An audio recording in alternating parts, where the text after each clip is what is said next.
How's it going, guys? We are not live this week, of course, but we're back. Week, was it 61 already? 61 of these episodes. We're not talking any video games tonight and boring the heck out of people. We're back in the realm of comic books. We're going to be talking about Fantastic Four, Unthinkable by Mark Waid and Mike Wieringo. The thing is, for Fantastic Four, you can't review that with three people. There's one guy who blew up my phone as soon as he heard we were reading Fantastic Four, and I threw that wild card. Let's go ahead and bring him in and start the intros. We got the Great Legend Show. What's going on, Ledge? How you doing, man? Man, the Great Legend is here, coming at you live because it's for life tonight here on Modern Men. Welcome to Modern Men.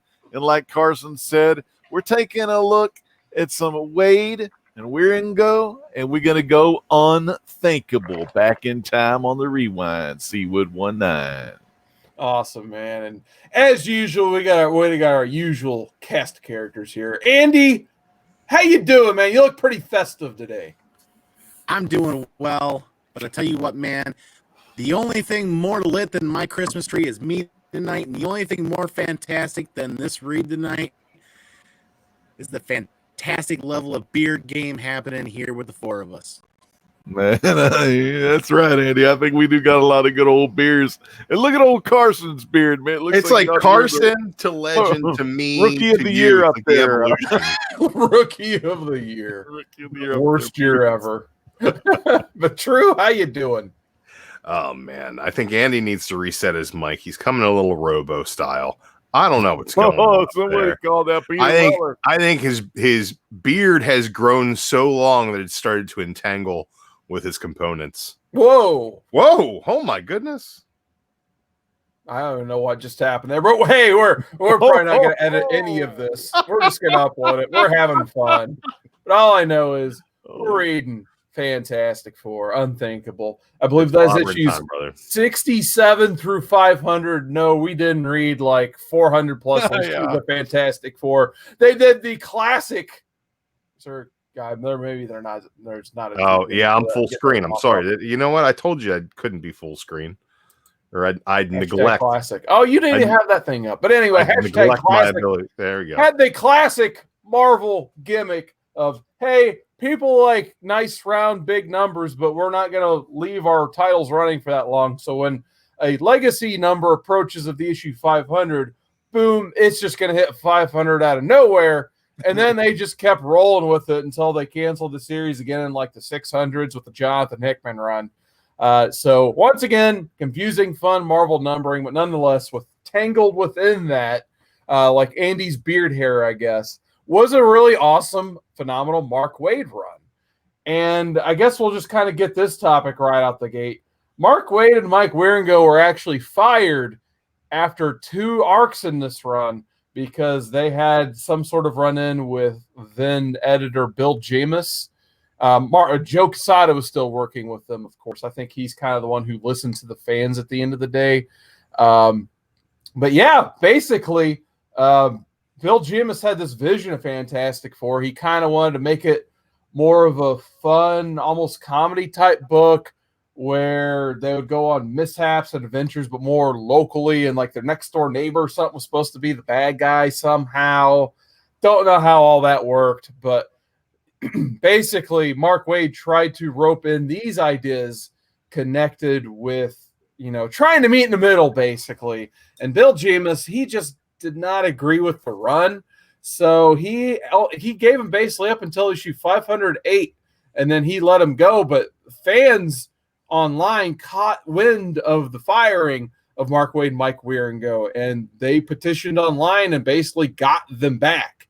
So I can't think of really a time that a creative team was fired and then brought back, and like the arc was barely noticeable in the arc. If you keep reading past Unthinkable, Mark Waid still goes until like 520 something until J. Michael Straczynski comes and takes over the book. So I don't know if Dru and Legend, were you guys reading Fantastic Four at all in the late 90s, early 2000s? I was not at this point, no. Yeah, it doesn't seem like a lot of people were. So the main reason... This was like right when I started getting back into comics. It was like right was a little bit after this, I'll say. So this is some stuff that I went back and picked up. Nice. Yeah, for me, the reason I picked this as my wild card, and this was my wild card pick, of course, I had the Marvel wild card. When I started collecting comics again after the 90s boom and everything, and I went to high school, was playing football, so I didn't have too much time for comic books. So I got back into college. I found a local comic shop that I still go to this day. When I walked in that first day, just seeing, trying to catch up, like what's happened in the world of comics in like the last 4 or 5 years. I saw that I think it's Paulo Rivera did the cover on issue 500. I saw that issue 500 sitting there on the stands. I'm like, well, that's probably a pretty awesome place to start. A nice big anniversary issue. They're going to sum up the stuff because they want to draw new readers with the issue 500. So I just put that in my stack of books. I think I had like G.I. Joe issue 1 in there. Some of the Jeff Johns, like Teen Titans issue 1 was probably in there. So something like that. So I picked up those couple issues, and oh man, I could not believe how awesome this issue 500 was. So for me, I was like, I got to see what happened before this. I want to see this whole Unthinkable storyline. So then I found that Prologue issue, which is the one with Dr. Doom on That's it. the one. Prologue. And holy crap, that was a whole thing onto itself. So that's where I kind of want to start off the conversation with the Unthinkable Prologue, if you will, with Dr. Doom, kind of trying to go back to his roots a little bit, getting his girlfriend Valeria from his childhood and that. So Andy, what were your initial impressions of Unthinkable, and especially this Prologue issue? I enjoyed it a lot. It added a lot more depth to Dr. Doom for me. My sole experience with Victor Von Doom really is Doom 2099. I haven't read a ton of Fantastic Four or Doom titles. So this added layer of almost kind of like a very small origin story or a glimpse of an origin story added a lot of depth to this read for me. Nice. What about you, Drew? What did you think of Dr. Doom here? Dr. Doom is one of my all-time favorite villains. I love Dr. Doom. He's the good guy. You know it because he knows it. And it's this terrible Reed Richards, his smug attitude, and his terrible, ungrateful family that I end up doing things for all the time, saving babies and whatnot. And you're just going to be ungrateful.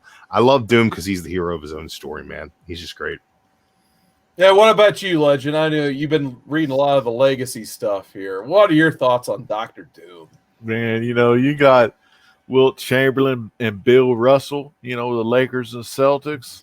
Man, basketball metaphors already. You got Magic Johnson and Larry Bird, some more Lakers and Celtics, man. Dang, dude, you got so much good. You got so much greatness, and that's what you get every time you read Dr. Doom and Reed Richards, because both of those men's minds are intertwined to create a story that sometimes may be gory, but nonetheless, it will be the very best because you're reading the world's greatest comic magazine, motherfucker. Yeah! Woohoo! So Goddamn, I'm excited to be here. And whoever thought it Unthinkable, that Prologue issue where he's going back in time on the rewind. He remembers the happy times with Valeria. He's going to all these little places to retrace the steps where she last was seen. And does he find her? Who knows? Read the prologue. Even though he does find her. Yes, he does. And, he proclaims his love for it. He wants to fall back in love with her because that was the one thing that made him happy was Valeria, man. And if he could get her, anything can happen. And then Carson, just when you think Valeria and Doom, happy ending, something happens near the end of that issue, right? Yeah, you're just like, this is a pretty happy issue for Doom, but it says the word prologue is key. So basically, to sum up what Legend said, Dr. Doom, Reggie Miller, Fantastic Four, the New York Knicks. Boom. Reggie Miller's hit 3-pointers in this one, baby. So basically, what happens is the whole thing with Dr. Doom is he's pretty much admitted, if Dr. Doom admits he's defeated, he has got to be just mentally destroyed at that point. Like someone else we know in DC. Keep going. Yeah, like I've gone too soon. He's just like, what do I need to do to beat Richards? Because at this point, he cannot get a one-up on that whole family of Fantastic Four that he hates. So he is willing to take his knowledge of science and apply that to this new, basically, science of magic in the Marvel Universe. Obviously, magic and science are two different, completely different forms of anything. So basically, he's just like, Reed Richards has no idea how anything works in magic, and he comes from a background of magic. Like his mother was a seer, so he kind of goes from these seers, and every time they tell him something he doesn't like, he just batters them verbally for not being his mother, basically. So he finally finds one that was like, the only way to do this is you need to rekindle your true love or find something very valuable to you. I think that girl gets verbally battered too, but he realizes her point. He's just like, you know what? At the end of the day, I'm just going to go home, find Valeria, and settle down. And so he goes, and Valeria's like, no, I don't want to have anything to do with you. You're Dr. Doom. I'm not an idiot. And then somehow Dr. Doom still manages to turn her, and she's like, maybe we can make this work. And then that's when, boom, Dr. Doom comes in. He's just like, nope. You're the only thing I really care about, and I'm sacrificing you to magic, basically. So basically these demons from hell come in, and they accept the sacrifice and give Doom this very powerful magic to wield against the Fantastic Four, which they have no defense against magic. They are used to using science, and it's kind of like Doctor Who, basically. They're used to using science and thought to conquer their villains, basically, and Carson, their adventures. Yes. One thing also about issue 67, just cool cover as well. But on that first page, normally you have, the information. Oh, yeah. Fantastic Four. I like how it's like ripped right there, and you get like a Victor Von Doom little deal, and it has, of course, Valeria there, and it kind of starts the story out there. I thought that was freaking awesome, dude. Yeah, that is pretty cool. I forgot to mention, it's just like the fires of magic consuming that first summary page. It's like on every single Fantastic Four issue. That was a really awesome touch by Waid and Wieringo to put that in. But yeah, our main story starts off. So I did like how they distinguished the prologue issue from, I think the 4 parts. So usually that would just be part 1 nowadays, but they distinguish this one issue. Like, it's very important you realize that this is just a one-off Doctor Doom issue, which is still one of my favorite one-offs I've read. So if you guys out there are a little apprehensive to read this random read, I at least suggest reading the prologue and going from there. If you're good with one Doctor Doom read, just read the prologue, but I definitely keep going. But Unthinkable really starts off. You just see kind of a day in the life of the Fantastic Four. There's hijinks being ensued, which are getting all their comedy stuff out of the way. Issue. Like it gets all serious after the first issue. But you see, good old Johnny and Ben, they're pulling pranks on each other. For some reason, Ben, he doesn't have a lot of funds in his pocket, unfortunately. So he's having to borrow money. And he's waiting to receive his paycheck for the Fantastic Four, which somehow Johnny Storm has been put in charge of the finances of the team, which I believe was done in a previous storyline. So every time Ben's like, hey, where's my check? I need my money. He's like, oh, I'll be here tomorrow. Thursday's payday. Then you show him on Thursday, and then he's replaced by a scarecrow that says out of office for the day. So there's some fun stuff here. So what do you think of the dichotomy between Johnny and Ben here, Andy? It's very interesting. Considering I don't have a lot of Fantastic Four reading under my belt, the way they delivered it was actually very digestible and quite comical, like you said, getting the comedy out of the way. I didn't quite understand the whole paycheck process at the beginning. Like, really, we're kind of going there. I didn't realize that was something they visited. But it was a lot of fun, especially with him sitting by the pool and dropping the massive mega water balloon on him. I think that was probably my favorite part of that issue, actually.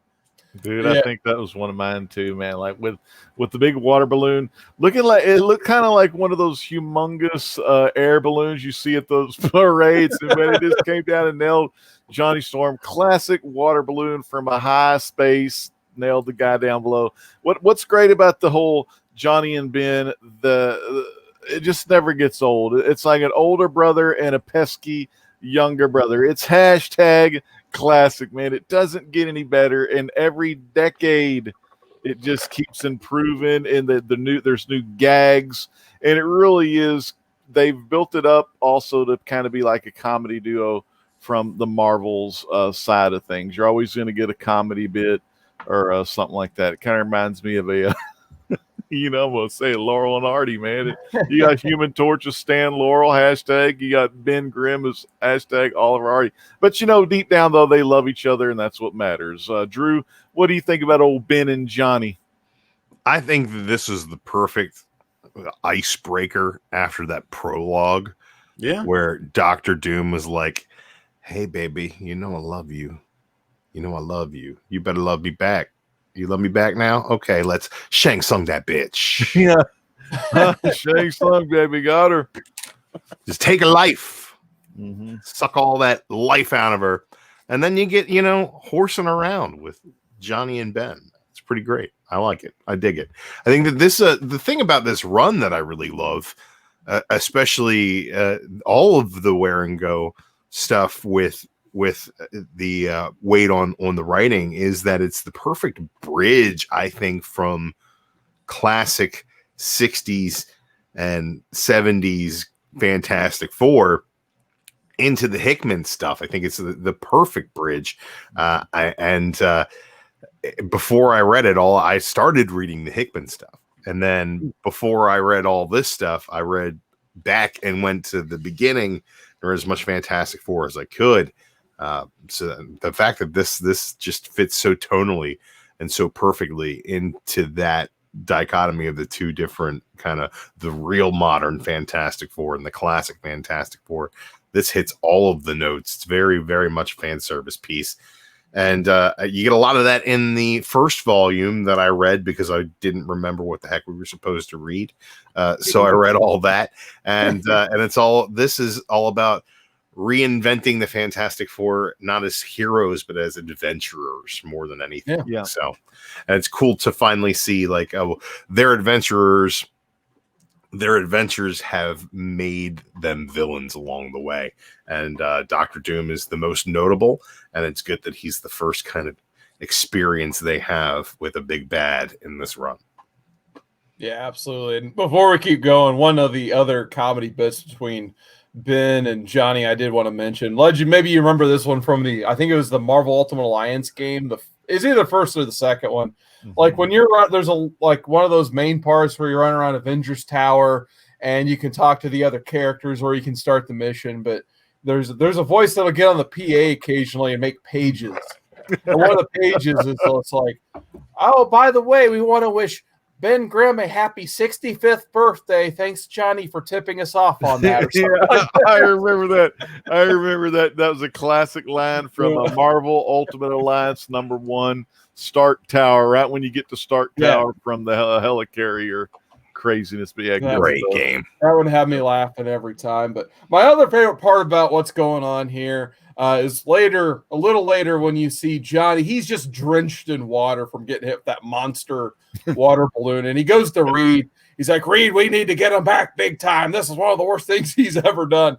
And the funniest thing is Reed actually gets on board with Johnny. He's just like, yeah, let's go get him. He's just like, wait, what? You're actually agreeing with me? He's like, yeah, I've had a rough go of it. I'm ready to help you out. Let's get him, brother-in-law. Let's go get him. And then that's where things just kind of go literally to hell in a handbasket. So, Reed creates this, gimmick machine. Who knows what it does? It's Reed Richards. He can do random things with parts and machines.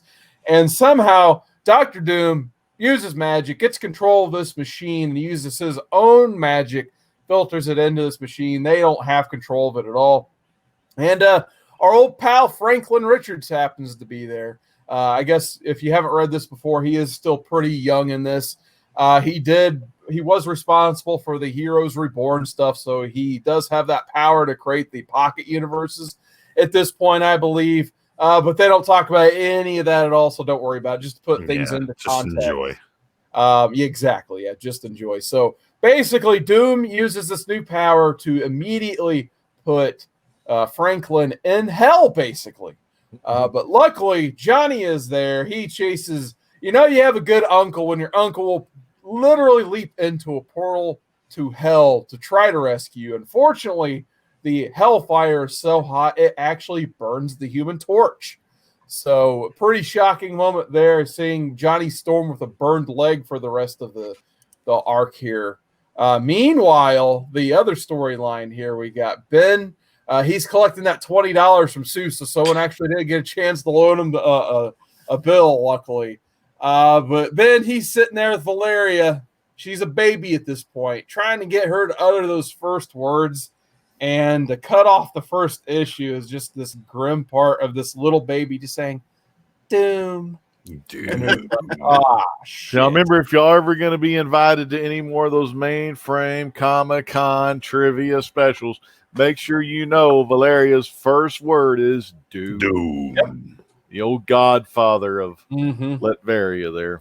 Yeah, so you do get that whole background story a little later where Doom does explain how incompetent Richards was. He couldn't help Sue give birth to this baby.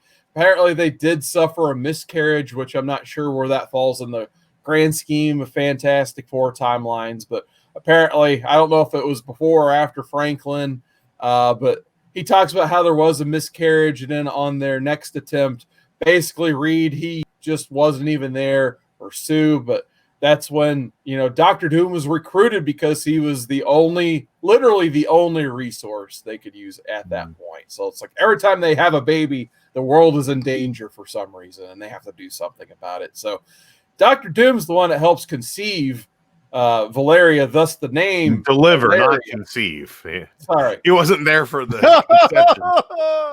Or was he? Maybe he was. Maybe he was lurking. Maybe he was like Perry in the chat. It's just eyeballs up in the corner. Like, hey, what's up? But yeah, as you keep reading in the next issue, he has like an incantation on Valeria. He can actually see and communicate through Valeria now. So she doesn't have blue eyes, familiar, hideous hazel reddish eyes. Yeah, it's the familiar.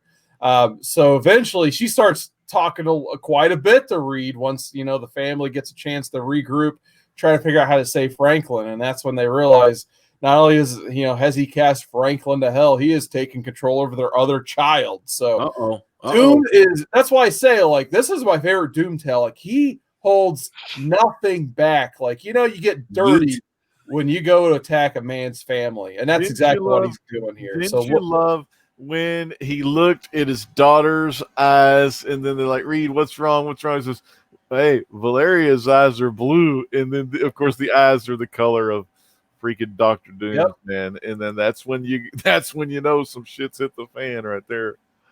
Oh, eat that demon baby, man. Yeah, Andy, what did you think when that baby started talking like Doom? He's just like, you incompetent Richards or something. You know what I thought? When it rains, it pours. It's true. When it rains, like, okay, here we go. It pours. Things are getting real. Because I didn't realize that's where they're going with this. Yeah, I think Valeria being kind of a puppet of Doom is really great. The fact that she is one of the better characters throughout the Hickman run. The relationship with Doom is definitely explored there. There's a lot of baggage there between the two of them, but she has a love for her Uncle Victor as well as a distrust and disdain for him as well. So I think this is where that all starts. Well, when Doom took control and he was voicing his voice through Valeria to talk to Reed Richards, man, I was getting that Linda Blair Exorcist vibe. Hey, Carson, remember that? That's right. There's even a part later where Ben gets so mad at Doom, just punches his head backwards, and then he has that full Exorcist head moment.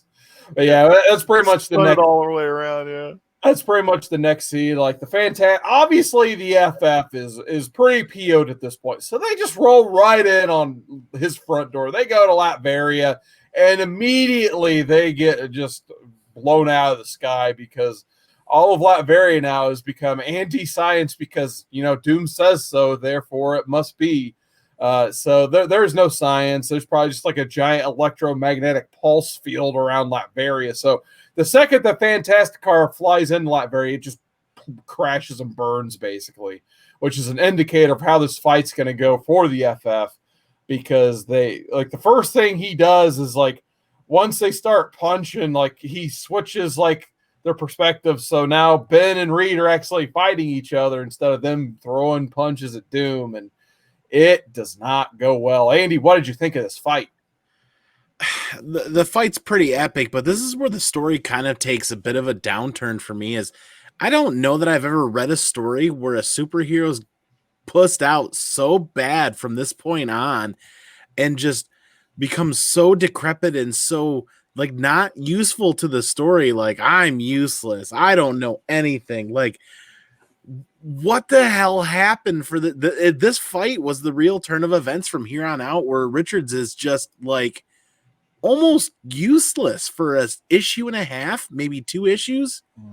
Well, we find out, Andy, like even at the very end of the story, due to him being just a wussy and feeling sorry for himself, he's gonna feed. He will have to. Half of him will feed. What do you think? What do you think, Drew, about Reed? Why couldn't Reed just get his shit together? Yeah. Well, he gets his comeback eventually, man. But you gotta get some sympathy on the man. You know what I'm saying? You know, like Doom's got all the heat. You know, and Reed, he's the baby face here. But he's got to feel it for a little while, because you can't like that. The comeback doesn't matter unless you know the sympathy is deep. Yep. Yeah. So at this point, he's definitely got to beat on a spiritual level, because like, hey, by the way, heaven and hell exist, buddy. Good luck with all that. You scientist son of a bitch. And now he's beating him in a physical game. He doesn't even stand a chance. And then you add just everything on top of it. Just mentally is the biggest thing that Doom wants to win, and he has him beat big time at this point too. So the only threats I think Doom really sees from a physical matchup is Ben. Obviously, Ben Grimm. He don't want to be punched by Ben, but now he's got magic. That doesn't matter. He can have his head twisted and reversed, and it's because summon bigger thing monsters to fight Ben. And then, like, the Invisible Woman, I think he said it on several occasions. And I think in the next storyline, he pretty much states that, like, she is the biggest force to be reckoned with on this team. Yep. You don't really see too much of that here. It's kind of in the next story arc when he's, doing, basically he's like Jericho from Teen Titans. He can jump into people's bodies at that point. But, yeah, like, I think that's, like, his typical only concern. And, yeah, like you said, he had to make him feed, basically. And he just... That they barely even last an issue, this fight, and he easily wins with this new power of magic, because the Fantastic Four, like I said, they don't deal in the realm of magic. They leave that up to Stephen Strange, who, by the way, he's already made his appearance, and he's already been beaten before you even see him as well. Right. So that just means there is 0 defense now. They can't even get on speed dial, make that phone call, and get his help just yet. So the next issue rolls around, and he's pretty much got them locked up. He's actually switched powers around, so now the Human Torch is stretchy. He doesn't know how to control those powers or harness them at all. He has set the Invisible Woman on fire so she can't hold her own children in front of her own child, which is really messed up. So he's just hanging around holding, Valeri's just like, hey, what's up? Oh, yeah, you don't want this baby. You'd burn her alive. You can't do anything. Ben, he wants, Ben Grimm is suffering enough. So he knows he doesn't need to switch those powers. So he just has him pummeled the Oblivion for like 2 issues straight. And then he just simply locks up Reed Richards in a room. He doesn't want to mess with him too much physically. It's all about the mental game with Reed. So he just locks him in a room after he sees what he's done to the rest of his family besides the kids now. He's like, you know what, Reed? I'm going to lock you in this room. In this room, I've given you all of the tools to defeat me. But however, what was it? How did he term this? This is like giving like a dictionary to a puppy dog or something given like map instructions to a dog. Yeah, exactly. You're not gonna be able to read this map because you're stupid. Yeah. The coolest thing I think about this whole deal with Doom is not only is he setting them up, typical, like, oh yeah, underestimating Reed because Reed's going to find a way. We all know that the hero always finds a way, but even before he beats the Fantastic Four, he's like, look, your son's in a demon dimension. I've got your baby girl. Just tell me I'm better than you. Just tell me. Just say it. And Reed's like, nope, not going to do it. Like, come on, you dummy. None of this would have happened if Reed just would have seceded from his own ego enough to see what was safe for his family. He just would have been like, Victor, you got me, bro. Doom would have been like, ha ha, I told ya. All right, here's all your stuff back. He uses that against him. He said, "In there are all the tools you require to learn what I already know about magic and sorcery. I'll be honest, this is only slightly more fair than handing a roadmap to a lost dog, and I have every confidence that this opportunity will make you no more worthy than an opponent than you are now. Whatever future you have in this world is an exercise in abject humiliation, but after all this time, I'm entitled to my entertainment." That's pretty epic right there. And then I do like where they like during this whole time, like, you know, we're not showing the panels here, but once they do that, like last panel, they zoom out and it's like this big ass library. You read like there's a book and a different panel, a different book, a different panel. He's just like, I gotta figure this out. Well, He freaking rages. I resent the fact that this guy can learn alien languages, can learn different mathematical languages, can learn like all kinds of different chemistry, and all kinds of different history, and somehow magic is the one thing that he's like, this book doesn't make any sense. He's such a crybaby about it. Like, I kind of resent that characterization because that's the kind of guy you want Doom to beat. And then the classic, man, he rages out, throws some books on the floor, and then that's where you get the Stephen Strange in his astral form, because his other form's just laid like he got decked out or something by Doom's cronies. And that's where Stephen Strange becomes his Mick, and Reed becomes Rocky, and we get a little bit of that Rocky movie going on here. I think more of it's like Snape and Harry Potter at Hogwarts. Oh, like that. Yeah. It's like, you better learn magic. Training the wizard, training him. I really love that. He's like, you didn't say it with conviction. He's like, he's like, your first spell, and he's like, that's my first spell, and he's like, yeah, it freed me, but barely worked. You didn't say it with any conviction. I like that part wholeheartedly because it showed the vastness of Doom's knowledge and experience.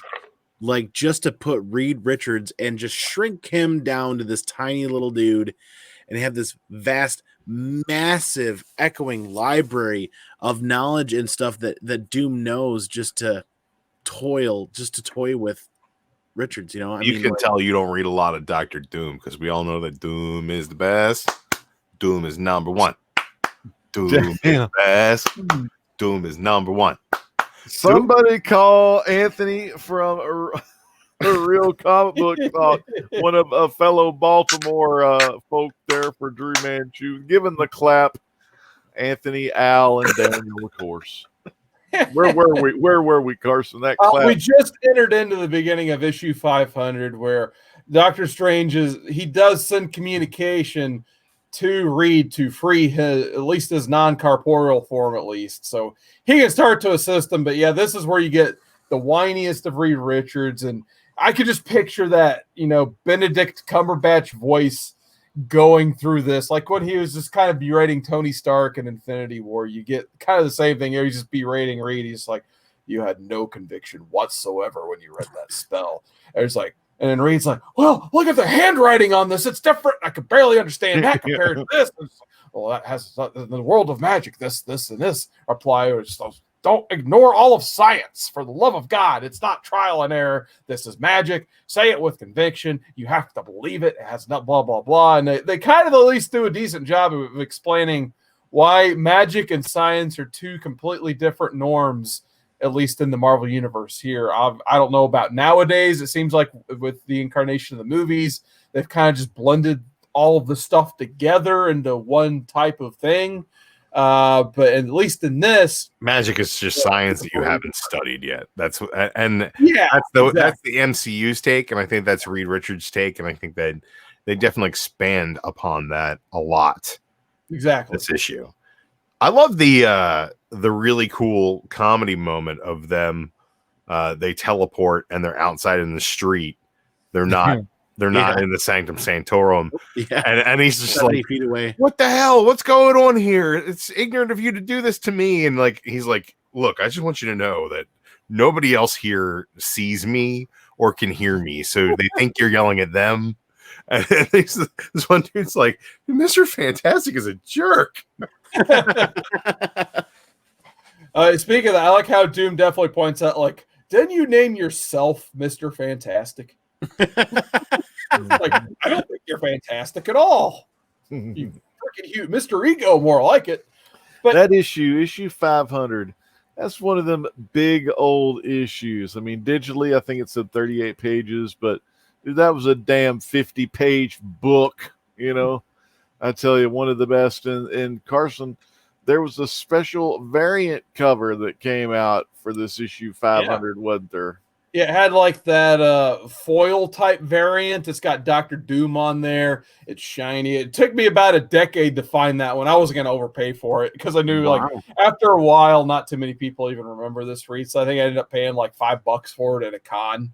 For a minute there, it was like a $20 book. I'm like, I'm not gonna. I think I found mine in a dollar bin. Yeah, I was going to say any copy of this can be found in dollar bins. This is a dollar bin read all day. I want to definitely emphasize that. For whatever reason, it's became, I think, kind of lost in time. That overall, there's been so much quality Fantastic Four over the last decade and change between the Hickman stuff. Even the Mark Millar stuff wasn't half bad. You get some great Brian Hitch art in that. No, it's like Millar followed up Waid and Wieringo. Who was in between there? Oh, yeah, J. Michael Straczynski. He's the one who did the Civil War stuff, where actually that's where I think Doom comes back in his full form and actually lifts Mjolnir during Civil War. So that was a fun thing. And then that's the kind of thing that was happening before Donny Cates was putting Thanos in an Infinity Gauntlet. And then I think the late, great Dwayne McDuffie also had a small arc where they had Black Panther on the team and Storm.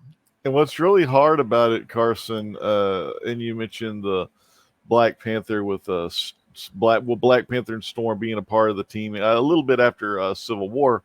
But the cool thing about the Fantastic Four is every story arc is usually a pretty freaking awesome story arc. You know, it may not be the very best story arc, but it's pretty damn top notch. Mm-hmm. And if you think about, you know, the great years Michael Jordan had playing for the Bulls, you think about all the great story arcs and all the great writers and artists that got the pleasure to work on the Fantastic Four. I mean, got the pleasure. I mean, that's like probably one of the coolest, biggest things to have put on your resume, to be a part of the creative process for the world's greatest comic magazine, man. The Fantastic Four, one of the best.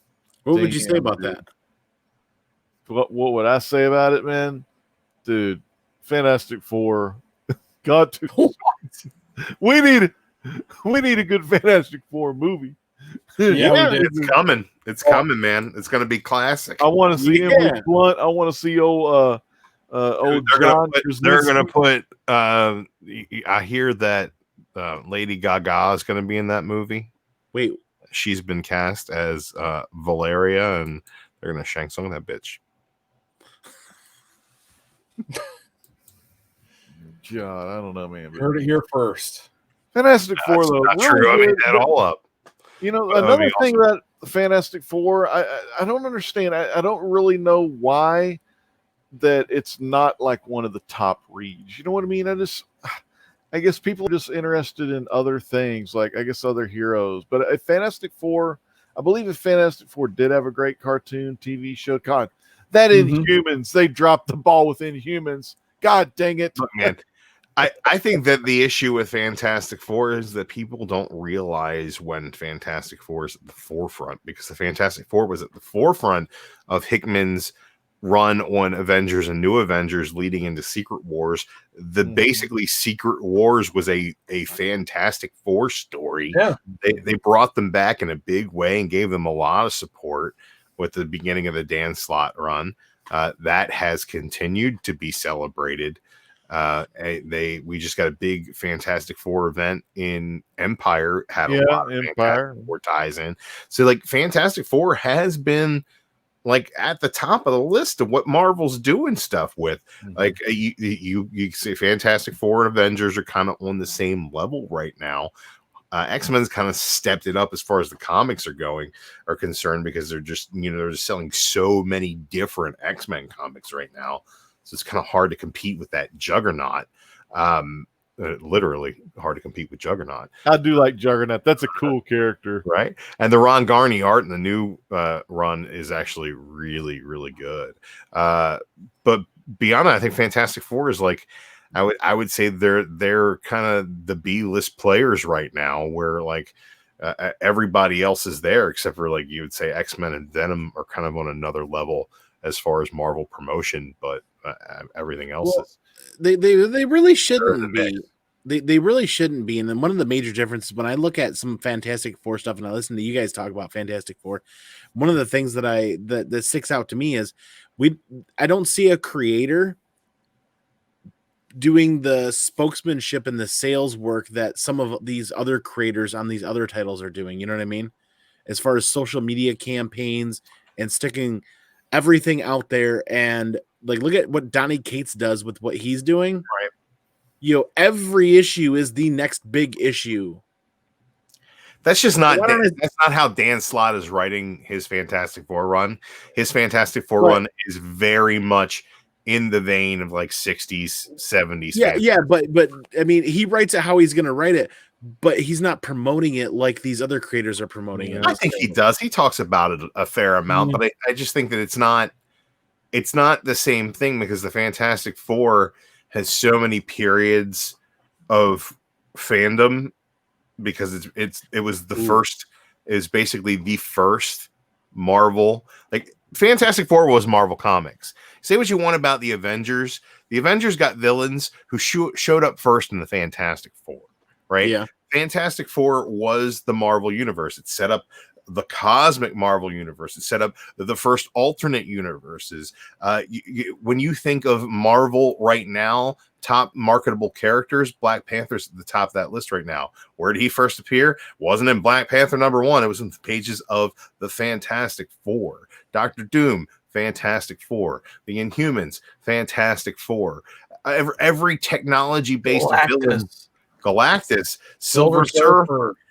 And I mean, every one of these characters showed up in the Fantastic Four first. Name a villain in the Avengers or the Marvel Universe, like they showed up in Fantastic Four first. King Conqueror, Ramen Tut first.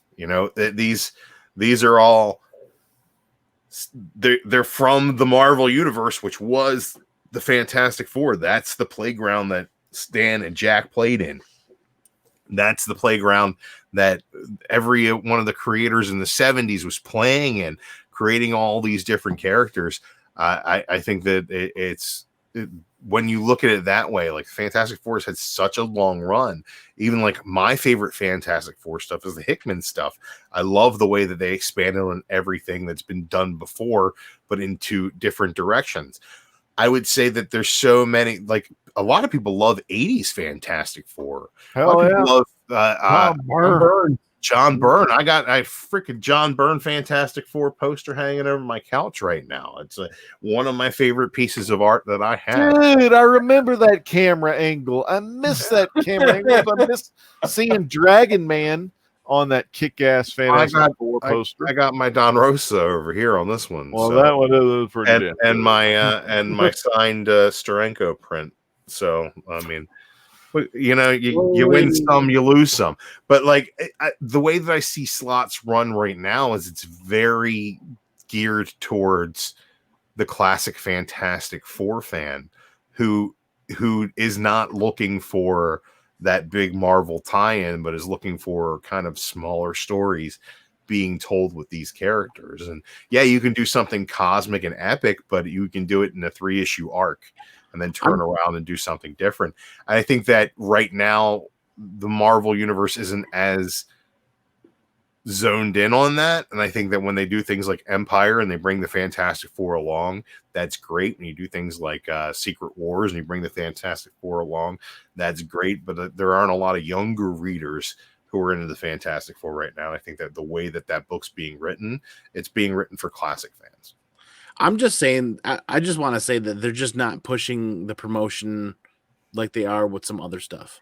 Yeah, and I think that Marvel might see Fantastic Four as that book that, like, right now the coolest thing happening in Fantastic Four is the Franklin Richards not being a mutant thing.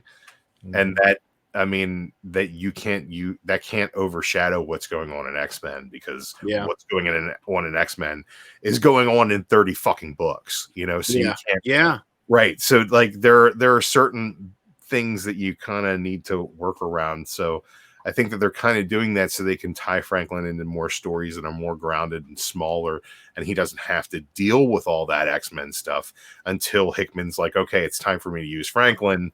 Let me snatch that up and we'll give him his mutant back. Like, so those are the kind of things that I think are going on with Fantastic Four right now. I think it's just zoned into the audience they know that are going to buy Fantastic Four and enjoy Fantastic Four. And I don't think they're really looking to expand readership with that title. I don't know. You're reading that too, Legend. What do you think about that? It seems like they're just going for the classic reader. Yeah, Fantastic Four, Dan Slott, definitely classic reader. And I'm not caught up. Like, I've quit. I've got to read Empire and kind of get back into where I was on Fantastic Four. I think the last issue I read was them helping Wyatt Wingfoot's reservation. That's right. That's right before it. Yeah. So there's really only been like 3 issues after the Empire stuff. And what's good, I could read Empire, all of Empire now on Marvel Unlimited app, and they've also released the both Aftermath and Aftermath Avengers one shot for Empire. And then Fantastic Four Fallout, which is that little Aftermath issue. So I love the way that they did Avengers A, Aftermath, Fantastic Four F, Fallout. Yeah, man. You know, it almost makes, for collectors, and I don't have a lot of Avengers. I'm not even sure if I have my Uncanny Avengers run anymore. I think I probably sold it in the auction. But that's a hell of a run. Man, wasn't that a good storyline? Oh my God, great run. Yeah. But what was cool was you would have a collector would want to buy the damn Avengers side of the Empire saga, so that way you can have the Avengers side and the Fantastic Four side. But God dang, doesn't that cost some money, don't it? Well, that's why I just gotta read it digital, man. Right. The thing about Empire that I liked is the 0 issues and the Aftermath and Fallout issues were important, but beyond that, like, you could read the main title and not even bother with any of the other tie-ins. Yeah. The Avengers book was fun because it was different characters just basically in a 3-issue battle, which was fun. The X-Men book was fun. They did some cool stuff there. But there was just like, a lot of the one-shots were just like, this is this character's motivations, and let's explore that. And, like, it was good, like, tissue to have in there, but for the most part, not super necessary. I wish I had that Marvel wild card. I'd make us read Empire. Well, damn. Because I hate you guys. Well, you don't, so. But anyway, I guess before we go into the conclusion, I just want to talk about, like, why I think the Fantastic Four should stand out like you guys did. And, I mean, especially it is emphasized in this Mark Waid, Mike Wieringo run, I think. And that's the Fantastic Four is about family. Whereas teams like Avengers and even X-Men and that stuff, they're teams. They're a team that builds itself into a family. Whereas the Fantastic Four, that's their definitive trait, in my opinion. And I think adding those kids like Franklin and Valeria to the mix really adds a ton of potential to each of their books from here on out. And that's what really makes this read special to me is, you know, they're fighting for their kids in this one. That's, you know, Doom goes that low road, and you will see what lengths they will go to fight for their family. And as you go on in this run, because like I said, I enjoyed reading this so much, I kind of just kept going into the 500s, and there's definitely a lot of just bickering, and I mean, there's some blows exchanged at points, even between like Johnny and Reed and Ben and Reed and Ben and Johnny. Like there's some stuff, and then Franklin. He is not the same after this. Like the whole next little arc that they have, it's called Fifth Wheel. It's issues 501 and 502. Once they get him rescued from hell, like they have to send him to a therapist. He's in such bad shape, and just it's almost heartbreaking to see all this transpire through Susan, the mother. It's just she's almost in tears every other panel because this is a battle she's having trouble fighting. Is, you know, she can go throw a punch or something at Dr. Doom. That's no problem for her. But to try to fix her son mentally and not be able to, it's truly heartbreaking. And it's those real moments that set the Fantastic Four apart from some of these other Marvel group team books. Because, like you say, Carson, total family.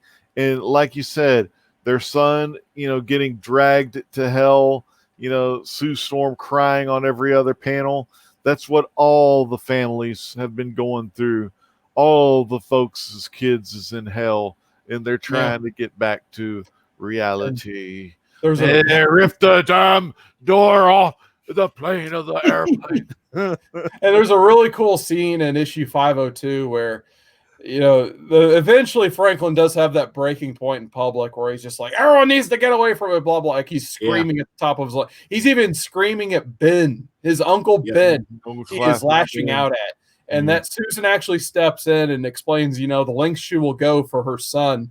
And she actually makes the rest of the world invisible except for her and her son.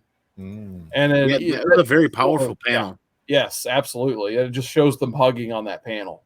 Yep. So one of my favorite parts that I completely forgot about until I just did this reread for Modern Men, but we've gotten almost way off topic here. We need to finish issue 500, the final conflict. So basically, Reed does, you know, figure out a little bit of magic. He gets handed this like MacGuffin by Doctor Strange, where all he has to say, like, I'm an idiot, I'm an imbecile, I don't understand magic, and this little magic gun will do its thing, basically. So he uses that to free the family, go after Doom, and eventually he does open up that port. Actually, no, he doesn't open up the port, I'm sorry. He actually convinces Doom to say the words like he doesn't owe anybody anything, and that's where these hell demons are like, hey, wait a minute, buddy. We've been listening this whole time, and believe you me, you owe us big time. We gave you these powers, and they're like, that's where they start to banish Doom to hell. And then this process, they get Franklin back with help from Dr. Strange. And that's when, you know, you get to see Doom humble a little bit. He's like, Richards, I'm sorry. Get me out of here. This is hell. And then that's when Reed's like, you know what? Usually I do the nice thing, but you went after my kids. I'm just going to spend the rest of my life forgetting you. And that's when Doom's like, nope, you're not going to forget me. And what happens, Legend? Dude, Doom's got that crazy power. So his sucky green power or the green magic is sucking him in and holding him in to hell as, you know, Ben is on the other side and, you know, Franklin just got through and he's fine, but freaking no, or did Franklin stay in? I don't remember. Anyway, they're pulling Reed back in, you know, like fishing him back in. And then they say, well, we're here alive. You know, what's wrong? And Reed's all worried and, you know, hiding himself and everything. And then Reed looks in the mirror and like half of his face is all just like all acidy, Jonah Hexy. I don't know, just freak show, Two-Face style. You know, I don't know what happened. But yeah, Jonah Hex, man. He got that devil heat or that Satan's fire down there. You know, like it was the one where it burned Johnny's leg, same thing, but it burnt half Reed's face off. That's what you get, man. Should have just admitted that Doom was better from the jump, and then you and your family could have been safe. And so that was your final panel, dude, right there. 500. Richards needs to learn. Doom hates him. Thick book, man. You know, you're reading it, and you get to that last panel, and you're like, oh shit, FF's getting good. I gotta get back on the FF train because it is insane. And damn, you just start reading it again. And it's like you never left it. FF is like a book where anytime you pick up an issue, it's like getting on that bicycle. You know, you never forget how to pedal, you know. Well, in those last moments, Doom was letting him know that he wasn't entirely powerless, and he was going to spend his last effort, his last bit of power to leave his mark on him, where he would see it constantly, day in and day out. And he straight up Jonah hexed him and melted his face. And they spent half a page on him explaining how his powers wouldn't be able to overcome that, and even plastic surgery wouldn't be able to overcome that because of his powers, so to speak. And it was like, that was straight up Doom level shit right there. Totally.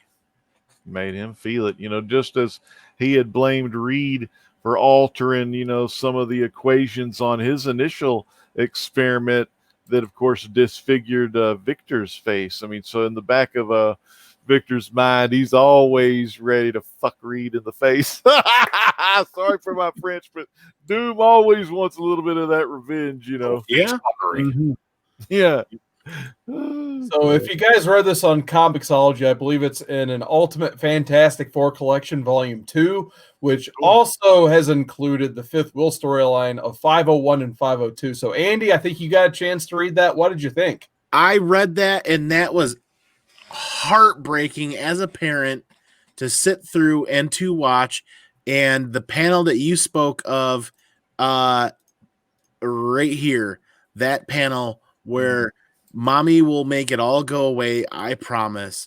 And I mean, it kind of gives me goosebumps where she eliminates the world around him and brings in nothing to try to even his playing field or level his playing field, to try to bring him some calm, because he is literally still living in hell back on Earth and still coping with everything that happened. And as simple and as playful and as kindergarten or as preschoolish as it is to go to the Coney Island or go to the event or go to the fair and do that, he is plain-faced, dead, even keeled to the world, not enjoying it. He is still in a living hell this entire time. And as a parent, that was heartbreaking to watch, and to watch her go through that, and to watch Ben go through that. And it was like, that carries a lot of weight for me. I don't know about you guys, but that carried a lot of weight for me. That's that family stuff, man. It's like they put those feelings in there because they know this is what some kids out there, maybe feeling like, maybe if they're not doing too well at school, or, maybe the kids are making fun of them. And then it's us as parents, we got to be there to, be that umbrella, to protect our kids from all that hell and crap that's coming down on them. So I'm with Andy, man. I mean, what an emotional freaking scene right there. But it's really cool also to just be reminded how, man, FF through the years has had a lot of these great, just emotional scenes, and it kind of like, turns us not only, do we like comics, say, for the action adventure, the superheroes and all the amazing things they do, but you get to see that family side of what the humans do, what true humanity is.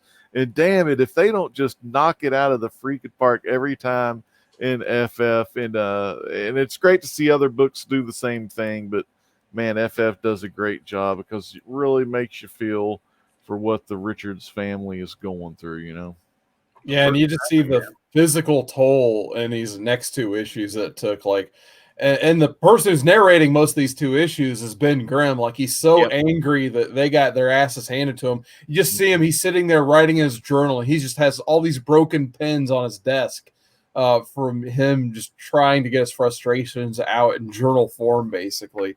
And meanwhile, they zoom out and you see like all of the chunks of rock that have been beaten out of him by these, Doom magic android. Yeah, those big android things. And then you see Johnny, he's still on crutches from his hell burn. And then he's even asking, like, Reed, why don't you do your stretchy thing on your face? He's like, well, it's nerve damage. I can't. It won't let me. So, like, Doom knew, like, the exact amount of damage to deal.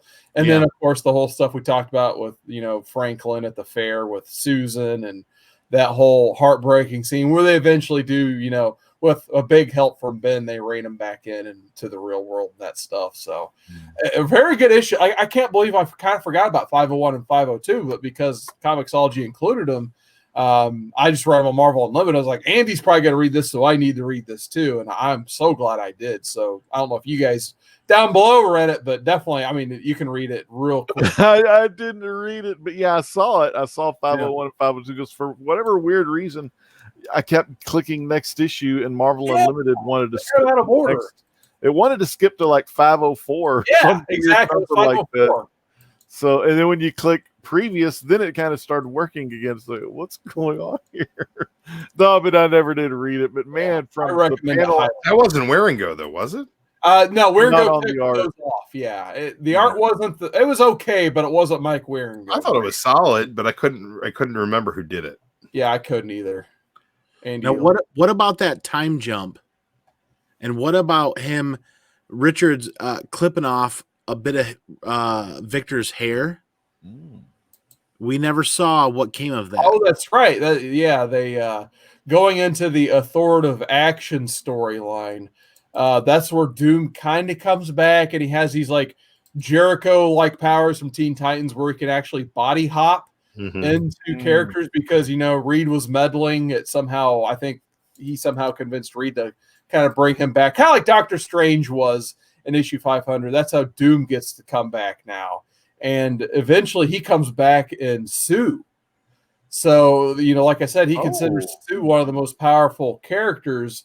But once they start to actually rein in Sue, he hops in to everybody else. So he goes into Johnny, and that's how he gets away. And then eventually they confront Johnny, and then he hops into Ben Grimm. And Ben actually is going to snap Johnny like a twig because, he can handle him when he's hot. And that's when Ben is actually powerful enough, though, mentally, because he has that compassion for his family. He actually gets power back enough to tell Reed to kill him because he actually has a weapon on him that will kill the Thing. And that's how they kill off the Thing for 3 or 4 issues. Damn, dude. Okay. Casey Jones on the art. That's right. Yeah, Casey Jones. The Fifth Wheel fill-in arc. I read actually the first trade paperback as well.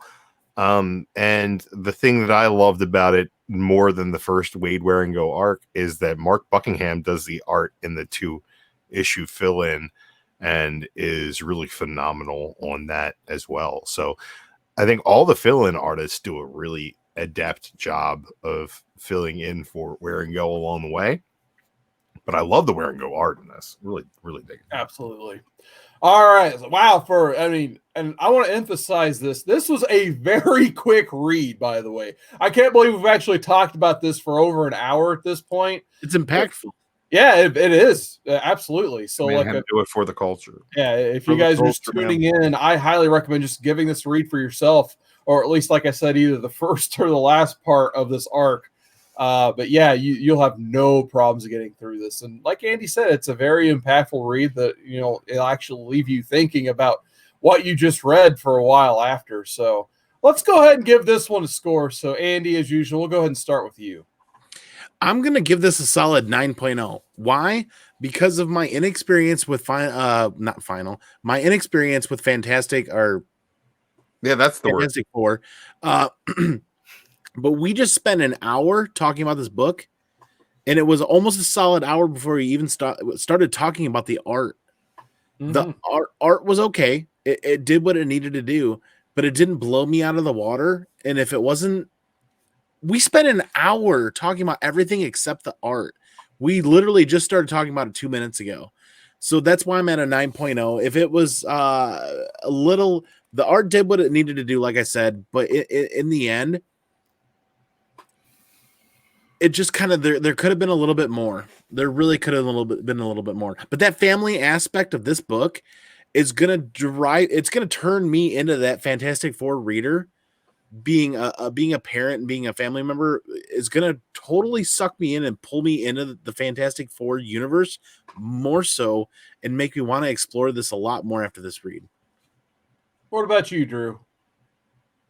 I'm going to go ahead and give this thing a 9.6 because Doom is the best. Doom is number one. Doom is the best. Doom is number one. That's all I got to say about that. Man, I tell you, Fantastic Four, the unthinkable storyline. A lot of times during the story, you would hear the word unthinkable, whether it be Valeria Bertinelli, Valerian's first word being doom or whatnot, or some of the other stuff. How you look at Reed's, half of his face is just hell messed up, dead nerves. It's just unthinkable what Dr. Doom did. And then, of course, the sacrifice where he took the love of his life, the Valeria of his old days, man, and he roasted her to the grave. This dude, he's crazy. So, like Dru said, you chalk one up for the good guys or something. You're like, oh, and that's it. Yeah, Dr. Doom, one of the best, and he won the war on this one. But then, of course, like Andy said, you get a lot more of that family stuff because they're really going through some trials. But I'm going to go ahead and just give this one a 9.4, a good solid 9.4. I mean, the great thing about Fantastic Four, when you read it, if you haven't read it in a long time, for me personally, when I read a good story arc like this one, it still gives me goosebumps, Carson. Nice. Yeah, Legend, I'm exactly right there with you. I was going to give this a 9.4 as well. I wanted to squeak that 4 in there. I just remember in the interview that could not be heard that DruManchu and I did at Baltimore Comic Con 2019 with Mark Waid, I actually got a chance to, ask him like what was his favorite, single issue he's did ever. And his answer to that was the first issue of Fantastic Four he got to do with Mike Wieringo. Because Mike Wieringo meant that much to him, being able to bring him over from the DC side. They did their Flash run together to the Marvel side to get a chance to work with Tom Brevoort over there and craft this awesome Fantastic Four run. I could definitely see that, they were having a lot of fun on this title. And the fact that, Bill Jemas got them canned and then the fan response got them brought back before you could even notice that they were gone off the title. That says a lot about this read, I think. Like, I definitely recommend, like, if you like this, just keep rolling with it and see how far, you can go with your read of Fantastic Four, because there's a lot of great quality there. Like I said, you got John Michael Straczynski. I think he brings in Mike McCone as the artist, which he did a phenomenal job over on Teen Titans as the artist on that book. And then you get the stuff with Mark Millar, Brian Hitch. So they bring over the Ultimates Volume 1 and 2 team. Just kind of like Bendis was getting all, creeping away from Ultimates into the 616. Mark Millar was doing the same thing over on that side with Fantastic Four. And then you get all that stuff that Dru was talking about with Jonathan Hickman. And then eventually you even get, the Dan Slott stuff now. So there's a lot of good Fantastic Four out there. But yeah. They were actually the only team, I think, the only real book that survived that Heroes Reborn stuff. That book ended up actually being good. Jim Lee on the pencils there. Even though it wasn't the best stuff, it was still better than a lot of other stuff that was going on at the time. You get this cover out of there. The variant, that Christmas variant. Yeah. Happy holidays, Sue Richards. She's kind of got Down syndrome eyes, but nobody at her eyes.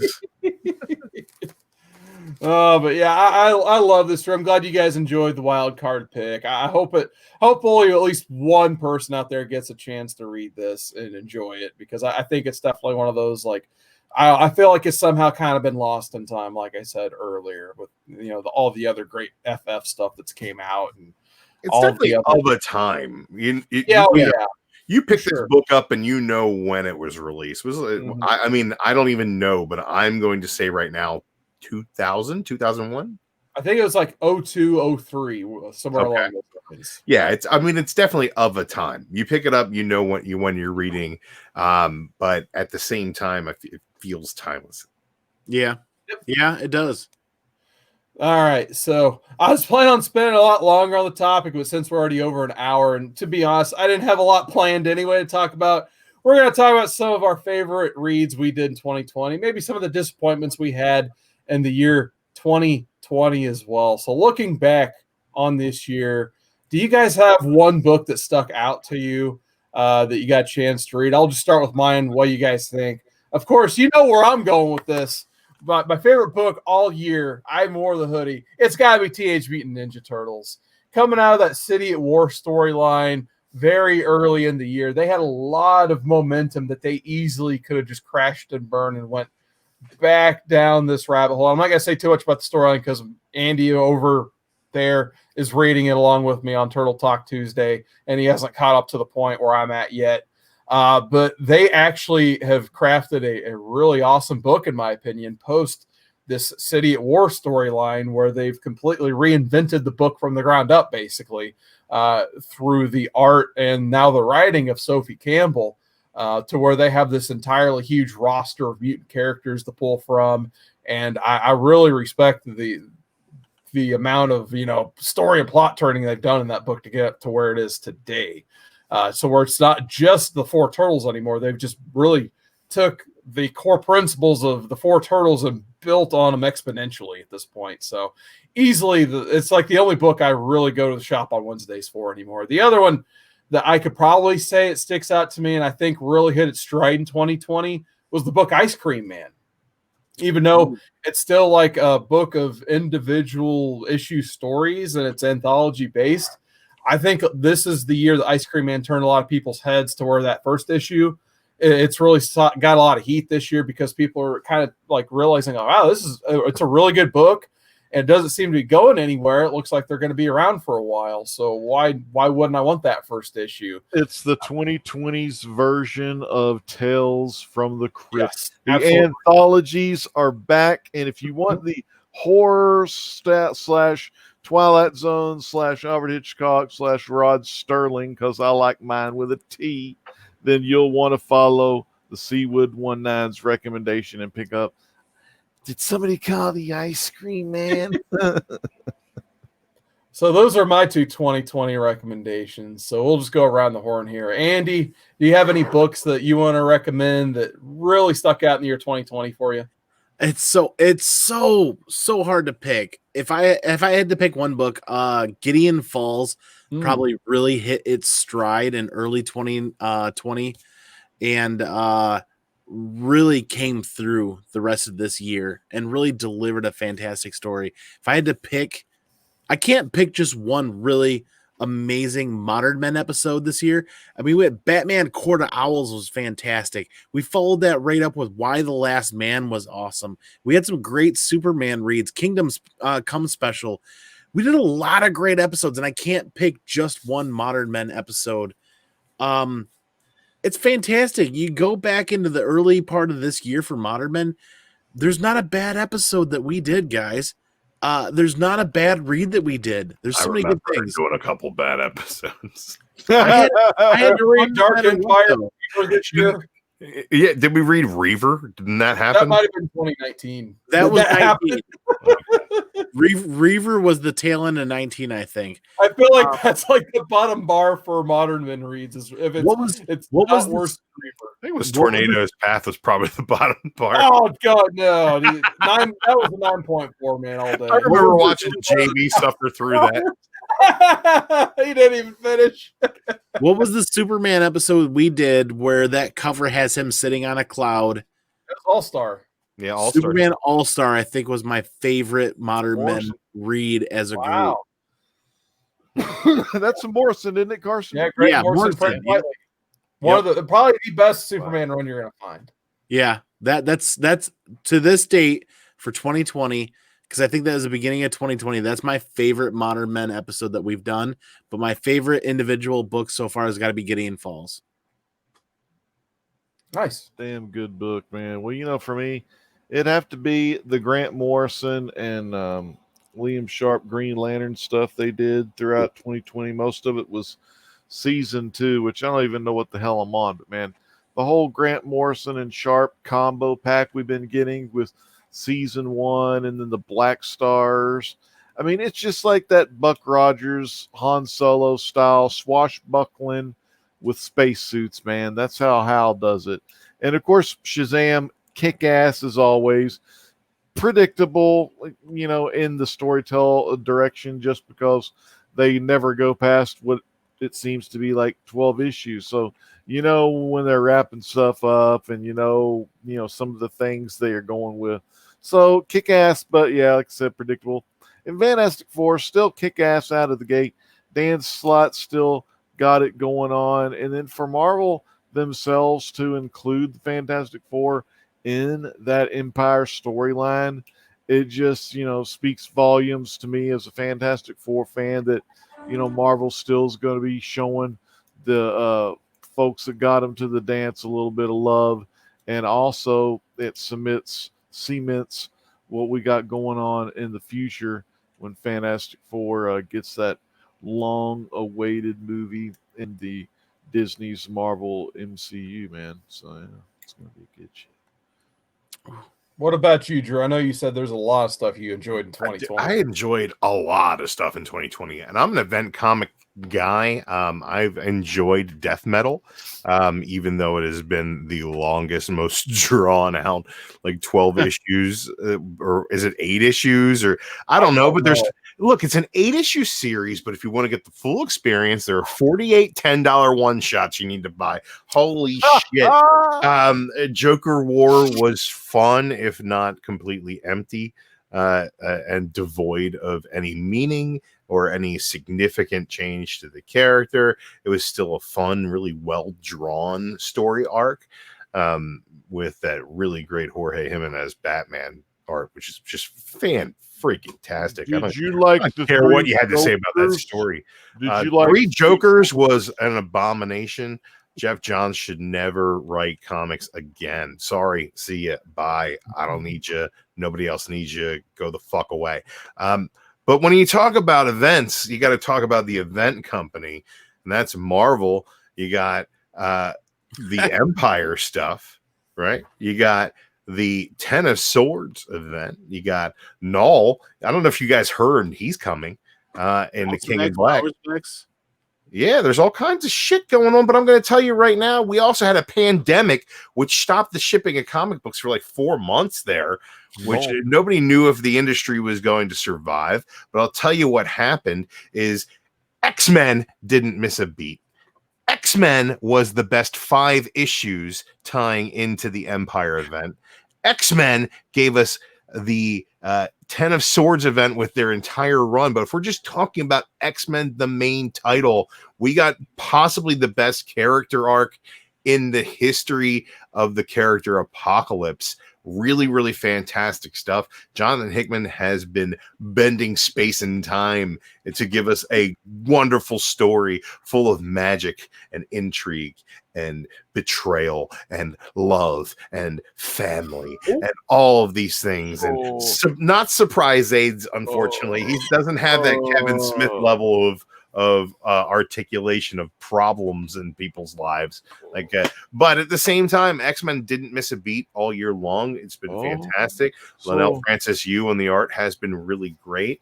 They're really great characters doing really great things. That the mutant gene will be able to save people from the coronavirus? Probably the mutant gene. Krakoan drugs solve everything, man. I like Jean Grey. Jean Grey. She's pretty good. Oh, another great that thing. Tight little mini dress, and it's green. And I'm like, I've sent look some at you. books off to CBCS. That was kind of cool. Sent some stuff off to get graded. But those freaking Alex Ross timeless covers. Andy, did you get those are cool. Any of those timeless covers? I didn't. I left those behind in search of other epic reads. And holy moly, here we go. Drew is hashtag gone to. Dang it. Well, I wondered, Andy, do you know if they had a Punisher one or a... I don't think they did. That makes no freaking sense. They should have had classic Jerry Conway, Ramita Sr. Punisher. Carson, speaking of Legend, I think Legend is gone too soon for the hashtag moment. I'm pretty tired, man. My mouth's dry. I ran out of drink. Yeah, me too. Well, I don't know where Drew went, but we could start reining it in here. But first, while you guys were talking off topic about Fantastic Four earlier, and he's going to show every timeless variant, I came up with the next poll. So, what you got? Oh, that was a one per. That was the thank you variant. That was the Aftermath #1. You brought the poll, Carson. What you got for the next poll? So for our poll for next week, the winner, I have the results right here in my hand. We asked you guys to pick your favorite 90s Image comic. I'm kind of surprised out of Youngblood, Witchblade, Wildcats, Gen 13, and Savage Dragon, the winner with 1/3 of the vote. 50 people voted, and 33% of you voted for the Savage Dragon. So next week, we will be reading for the final read of 2020, Savage Dragon. We're going to kind of elaborate next week on Andy's suggestion, which he was talking about. We're going to kind of recap what we read on Modern Men this year, and we're going to talk about some of the best reads, the worst reads, and everything in between. We're going to cover that more next week. But Savage Dragon will be our read of choice, thanks to you guys. And for the next poll, which I'm going to post here, and maybe it's because we're talking Marvel, it's actually an all Marvel poll. So, Drew, I think you'll be happy with this one. Always happy with Marvel. I don't know why you guys tried with Dan's slot earlier, just got the wheels spinning. So the first entry I put on the poll, Silver Surfer by Dan Slott. I feel like that needs to be read. Yes. Modern Men. Drew, what are your feelings on that one? Mike Allred on the art gives it a really, really sick, poppy 60s vibe to it. It's got a very Doctor Who feel in the storytelling, and it's basically a really, really fun cosmic love story between two people. You get to see a relationship blossom in the first couple of issues, and it's very enjoyable. I do remember when that series was going out, and the cool thing about All Red, it's like Drew said, it really takes you back in time to the 60s, to the 70s, or to just when, 5 minutes ago you just took your first trip of acid. But man, it really brings you back to that All Red style. And who knew even the board is basically a character in that comic? You love Silver Surfer's board. Yeah, the board is pretty much his pet dog, really, when you think about it.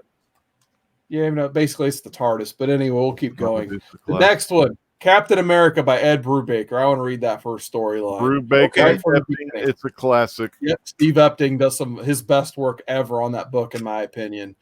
Really brings this grittiness to Cap that I don't think they've really matched in anyone else's art. I mean, if you don't have Epting, at least you get Mike Perkins, who's like the perfect fill-in artist on a title. Like the art transition, at least in my opinion, is the most seamless I've seen it. Besides, like maybe Dan Jurgens having a fill-in guy, Tom Grummett. I think those guys have very similar art styles. But anyway, we're probably not going to read that far anyway. Just saying. Next one, Iron Fist by Ed Brubacher and Matt Fraction. David Aja, phenomenal art on that. So definitely a very underrated run, the Immortal Iron Fist. A lot of people love that one. Speaking of David Aja, the next one I put on here, Hawkeye by Matt Fraction, David Aja. Classic. You're probably going to see a lot of interest, especially with the Hawkeye TV show bringing in Kate Bishop, Pizza Dog, a.k.a. Lucky. That's where all this stemmed from, is the Matt Fraction Hawkeye run. And then the last one, writing. I really want Andy to read this at some point, so I threw it on the poll. Runaways by Brian K. Vaughan. BKV. Classic read, in my opinion. Does not get enough love because the TV show was mundane. The comic was excellent. Runaways. Those are going to be your 5 picks. Man, for the culture. I think Runaways might run away with this one. So it's time for us to run away. So, Andy, where can people find you? You guys can find me here every Monday night on the greatest comic book show ever, Modern Men. And then you can find me on Wednesday, where it's the okayest comic book show ever. But more importantly, you can find me on my own channel on YouTube here at ComicManAndy. Hit that @ sign, search ComicManAndy, look for my channel. I'm doing an epic Christmas community giveaway. I got 3 boxes. I'm going to pack them full of shit. Each box is going to have a 9.8 slab in it. Each box is going to have the first trade paperback of Saga. I'm going to give away some stuff. 'Tis the season. Let's get happy. Let's give away some stuff. Dang, that got this out of me. Face melt. We're going to be able to find you, Drew. Look, you guys can find me right here whenever I can make it to Modern Men, or make these guys record when I'm available. And beyond that, I'll be on the Comic Horror in different functions here and there. Next week is Christmas Eve on Thursday, so I don't think I'm going to be doing a Thursday show and then there's New Year's Eve on Thursday. So I don't know if we're going to be doing a Thursday show. So with that being said, the Thursday show might be postponed until the new year, but we get things coming in the new year. And when I can figure out what my work schedule's down to, we might be doing a weekly, like a weekly morning show, maybe on the weekends. So yeah, something I've been kicking around. What about you, Legend? Big thanks to you Man. for joining us, by the way. Well, thanks so much, man. It was a great time being here, and I just gotta say that the only thing that's for sure about the Great Legend is there's nothing for sure. You never know. The Great Legend is going to be Monday at Modern Men on Comic Core, Tuesday on Golden Guys. I never be on that shitty Wednesday show.